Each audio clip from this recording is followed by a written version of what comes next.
Today we will be making my high protein 3-ingredient pancakes. I think I've talked about these in about 3 videos, but I have not done like a dedicated video to them specifically, but I think they're perfect because they're quick. You can make them in the blender, and obviously there's 3 ingredients. They're very high in protein, and they also have a decent amount of fiber content. And for me, with toddlers and kids, it is really important for my breakfast to be low sugar, high protein, and high fiber. This is kind of the perfect combination of all of those things. And then you can add and take away, you can mix and match kind of the flavors that you want to add to it. So I think it is the perfect, easy breakfast. And I'm going to show you how I make them right now. This is the base of what you're going to need and a blender. I like to make them in my Ninja, just like the single serve.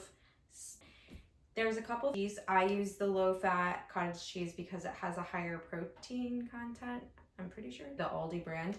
And then I use rolled oats. I know I have been reading a lot about oatmeal, and this is going to be my last box of non-glyphosate free oats.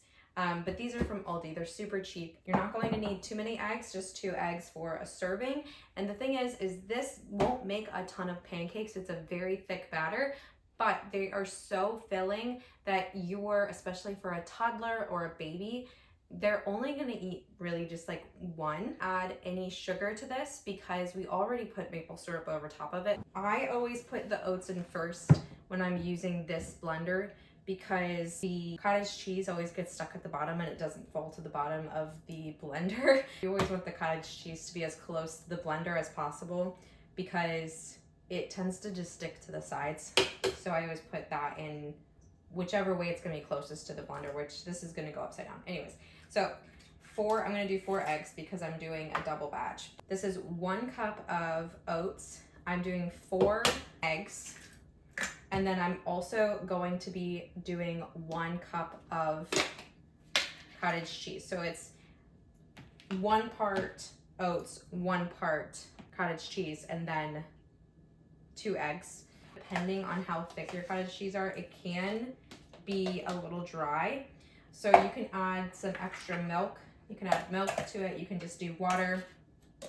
And then if you want to kind of change it up, you can, or if you don't want to use cottage cheese at all, if you need to like make it dairy free or something, you can use pumpkin puree. What I have done in the past is I will do half cottage cheese, half pumpkin puree, and that always turns out really good. And what else do I do? You could add vanilla and you can add cinnamon. So I'm out of vanilla, but I am gonna add some cinnamon to it.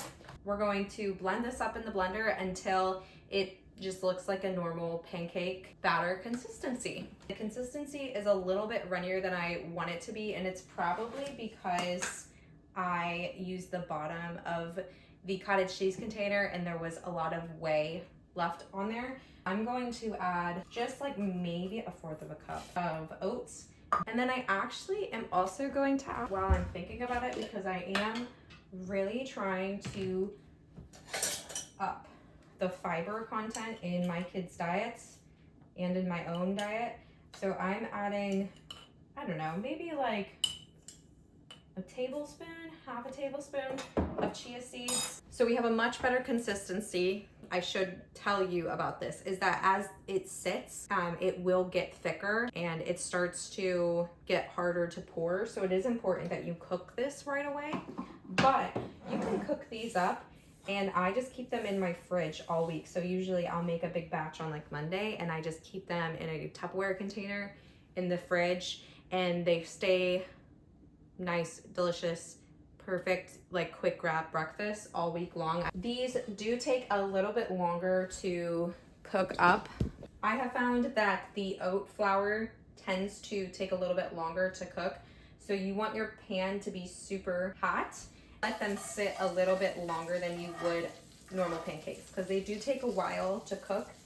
And if you don't let them cook all the way through, they're gonna have like a really gummy texture in the middle. So just letting them sit maybe a minute or so longer than maybe you would a normal pancake after you start to see the bubbles forming on top. So really quick, going over the recipe one more time, I am doing half a cup of cottage cheese to half a cup of oats and 2 eggs. I doubled this recipe because we eat it throughout the whole week. One serving is just around 30 grams of protein, which is a really great, affordable way to get protein into your diet and your kids' diet. And I always like to make them kind of the smaller silver dollar pancakes because they are also super filling. But I hope this was helpful to you guys, and this gives you some great inspiration and ideas for quick and easy breakfasts for your whole family.